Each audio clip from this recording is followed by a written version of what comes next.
Wala bang kabuluhan ang kayamanan dito sa mundo? Pag-usapan po natin 'yan sa devotion natin na ito.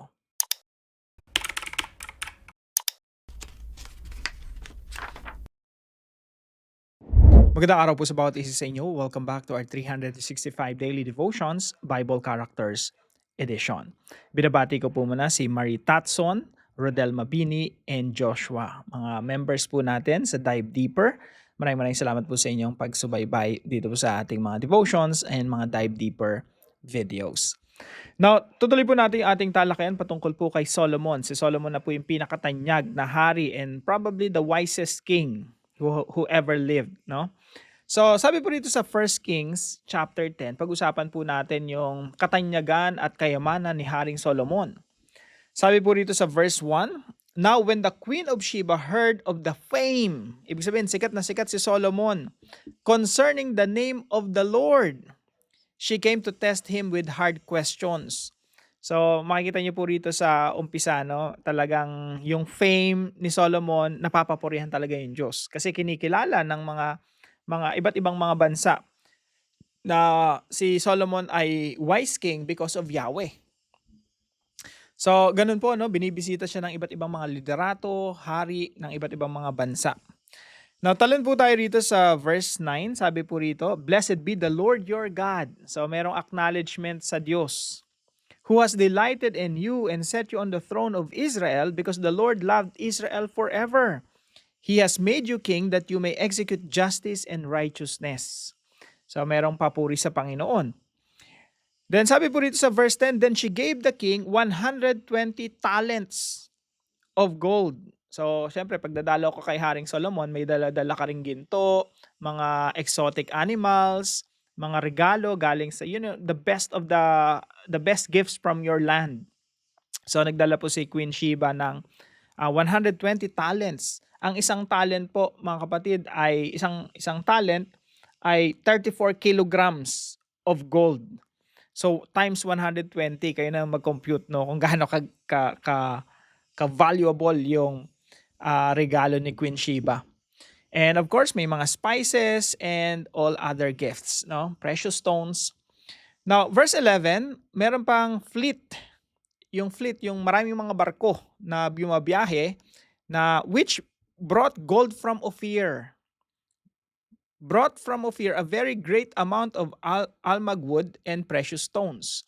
So, marami rin pong ginto nang galing sa Ophir, bumabiyahe yung mga barko na yon. Mamaya tingnan natin sa Dive Deeper, no? Sabi kasi ng iba yung Ophir daw Pilipinas. So, tingnan natin.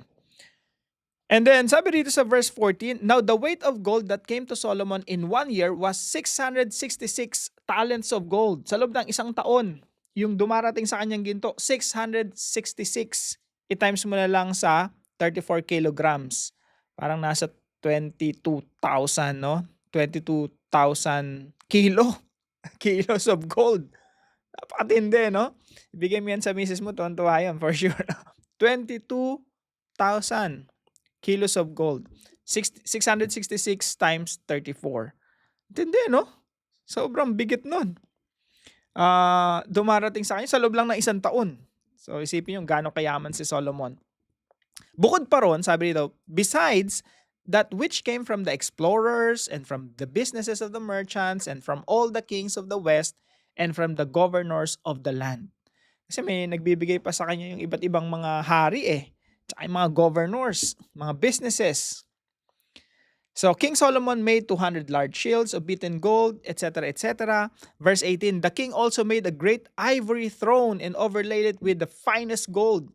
Yung pinagawa ko yung AI ng ni Solomon, ng trono ni Solomon. Ganito yung pre-produce niya, no? Inano ko lang, pinagawa ko lang yung AI. Ano ba itsura? Probably, no? Most likely. Or maybe less likely. I don't know. Sabi lang dito, "The king also made a great ivory throne, overlaid it with the finest gold." So, merong 6 steps.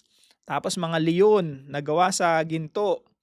So, ivory. Napakaganda ng trono ni Solomon. Walang katulad na trono, yung trono ni Solomon. And then, sabi rito, None were of silver. Silver was not considered as anything in the days of Solomon. Yung silver sa panahon ni Solomon, wala masyadong value, no? Parang, we have plenty of gold and precious stones. Silver, parang bato lang yan, no?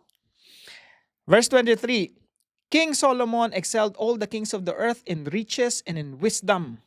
Si Solomon talagang nandun sa rurok pagdating sa karunungan at pagdating sa kayamanan. And the whole earth sought the presence of Solomon to hear his wisdom which God put into his mind. So, ayan. Ito po yung mga katuruan natin ngayong araw. Number 1, 3 things about Solomon. Sobra kasing dami natin pwedeng pag-usapan patungkol kay Solomon para sa devotion natin na ito. 3 things lang, no? Number 1, Solomon had everything a person could ever dream of. Sa Solomon, siya na yung individual na tao na masasabi mong lahat ng pangarap ng tao nasa kanya na. No? Parang nung nagsaboy ang Diyos ng pagtupad sa pangarap, sinalulagat ni Solomon. Solomon had everything a person could ever dream of. Gusto mo ba ng gold? Solomon has it. No? Ewan ko kung ilang tonelada yung dumarating sa kanyang ginto. Yaman, talagang yung silver nga, bato na lang sa kanya eh. So, pagdating sa chicks, no? Sa babae, napakadami. 700 wives and 300 concubines. Sipin niyo po yan, yung pinapangarap ng mga kalalakihan na kay Solomon lahat, no? 1,000 na asawa. Hindi ko alam paano niya minamanage yun. Isang asawa nga lang, sakit na sa ulo, di ba? Lalo na pag yung asawa mo laging tinotopak, no? Eto 1,000 topak, no? 1,000 na may tantrums. I don't know. Wise naman si Solomon. So, Solomon had everything a person could ever dream of. Nasa kanya na lahat. Point number 2, Solomon had wisdom that no ordinary person could ever attain. So sabi nga rito sa verse na binasa natin, no? Thus King Solomon excelled all the kings of the earth in riches and in wisdom. Lamang na lamang si Solomon pagdating sa kayamanan at karunungan. Solomon had wisdom that no ordinary person could ever attain. So masasabi natin na kay Solomon na lahat. Tapos wala pa siya mga kaaway, by the way. Ito yung period ng paghahari, kumbaga sa history ng Israel na wala silang kaaway, no? Lahat sila ay merong kapayapaan everywhere. Tapos puro kayamanan lang, prosperity, peace. At si Solomon yung wisest king during that time. Now, listen to this mga kapatid. Bago tayo maubusan ng oras na sa devotion natin ito. Ito po yung importanteng bagay na gusto ko pong maintindihan natin lahat. Galing kay Solomon na nasa kanya lahat ng bagay, nasa kanya na yung karunungan at katilinuhan, pero ito yung mensahe niya. Pakinggan po natin. So, Ecclesiastes chapter 1 verse 1. The words of the teacher, son of David, king in Jerusalem. Ito po yung sinasabi ni Solomon. No? Unang-una pa lang, itong Ecclesiastes po, ito ay, isipin nyo, philosophy. Sinulat ni Solomon. So, ang sabi po rito sa Ecclesiastes 1 verse 1 hanggang 2. Meaningless, says the teacher. Utterly meaningless. Everything is meaningless. Sa Tagalog po, walang kabuluhan ng mga walang kabuluhan, sabi ng mga ngaral. Walang kabuluhan ng mga walang kabuluhan, lahat ay walang kabuluhan. Meaningless, everything is meaningless. So ito po yung pangatlong puntos natin. No? Solomon said that everything is meaningless. Nasa kanya na lahat ng pinapangarap ng mga tao. Pero siya pa yung nagsasabing lahat ng to meaningless. So paano po natin ito i-apply sa ating mga buhay? 3 things to understand by heart. 3 bagay na dapat maunawaan natin talaga by heart. Yung nasa puso talaga natin. Number 1. Understand that life is not about wealth, power, and fame. Lahat tayo gusto natin maging at least makaamot, maambunan man lang ng talino, power, ng kasikatan, ng kayamanan ni Solomon. Pero si Solomon na nasa kanya na lahat ng bagay, sinasabi niya, meaningless. Why are you pursuing these things? These are meaningless. Wala itong kabuluhan. Understand that life is not about wealth, power, and fame. Si Solomon po, naunawaan niya na yung buhay, hindi ito patungkol sa kasikatan, kayamanan, sa mga chicks niya. It's not about power. Later on, makita niyo sa Ecclesiastes kung ano yung halaga ng buhay. Ito ay patungkol sa Diyos. You have to remember your Creator. You have to serve your Creator. Life is not about us. It's all about God. Kaya when we are pursuing these things, gold, wealth, fame, that's meaningless. Sayang ang pursuit natin. Sayang yung buhay natin kung dyan lang natin gugugulin. We have to pursue God. Yun ang hinahabol natin, yung Diyos mismo. We want to have a meaningful life by pursuing God. Number 2 po, understand that life is meaningless apart from Jesus Christ. Alam niyo po yung buong sangkatauhan, yun lang naman yung pinupursu nila eh. Wealth, fame, power, lust. Yun lang ang pinupursu ng mga tao. That's why people are lost. Kaya nga naliligaw lahat ng mga tao. Hindi nila alam kung para saan yung buhay. At hindi nila alam kung bakit sila nabubuhay.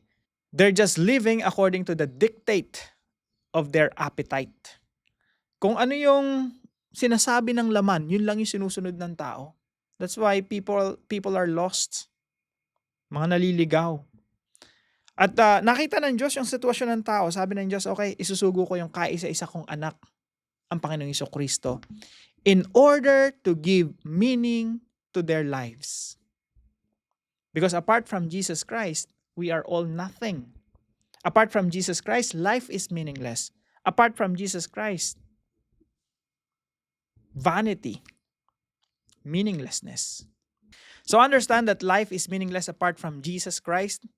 Nagkakaroon lang tayo ng halaga, worth, value. Nagkakaroon lang tayo ng meaning because of the Lord Jesus Christ. Natagpuan natin ang ating Panginoon Jesucristo, nakakilala tayo sa Panginoon, kaya tayo nagkakaroon ng value, ng halaga, ng kabuluhan yung ating mga buhay. Pangatlo po, understand that only the things we do for the glory of God matter. Understand that only the things we do for the glory of God matter. So, ano yung importante sa buhay? Ano yung mahalaga? Mga kapatid, ang mahalaga, yung mga ginagawa natin para sa Panginoon. When we do something for God, that act or the result of that act lasts forever. Pangwalang hanggan. Sabi nga ni C.T. Studd, isang missionary, sabi niya, only one life and it will soon be past.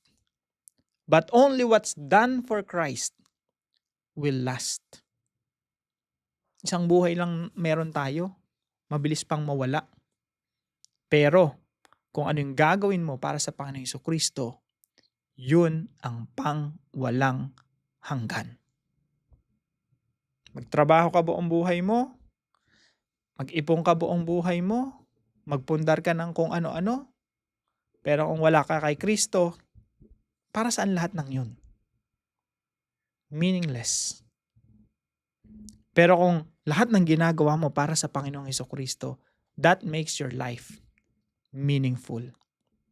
Para po sa ating discussion, why did Solomon say, meaningless, meaningless, utterly meaningless, everything is meaningless? Bakit niya kaya sinabi yon? Patuloy po natin pag-usapan ito sa ating mga discussion groups. Para po sa ating dive deeper, pag-usapan po natin, where is Ophir? Saan nga ba yung Ophir? Is it in the Philippines? Pangalawa po, how is the kingdom of Solomon a shadow of the kingdom of Jesus Christ? Magandang talakayan po ito. Abangan niyo po sa dive deeper video natin. Tayo po yung manalangin. Lord God, we come before you with humble hearts, acknowledging that life is not about wealth, power, or fame. Teach us to see that apart from Jesus Christ, everything is empty and without lasting meaning. Redirect our desires away from the worldly pursuits and fix our eyes on what truly matters. Help us to live each day for your glory, offering our thoughts, words, and actions as a pleasing sacrifice to you. May our lives bear fruit that honors you and points others to Christ, our true wisdom and eternal hope. In Jesus' name, Amen and Amen. Maraming salamat po sa bawat isa sa inyo na sumusubaybay po dito sa ating daily devotions. Kung meron po kayo natutunan, ipalam nyo lang po sa comment section right below this video. And please don't forget to share this devotion to your family and friends. God bless you po. See you po tomorrow 5 a.m. dito po sa ating daily devotions.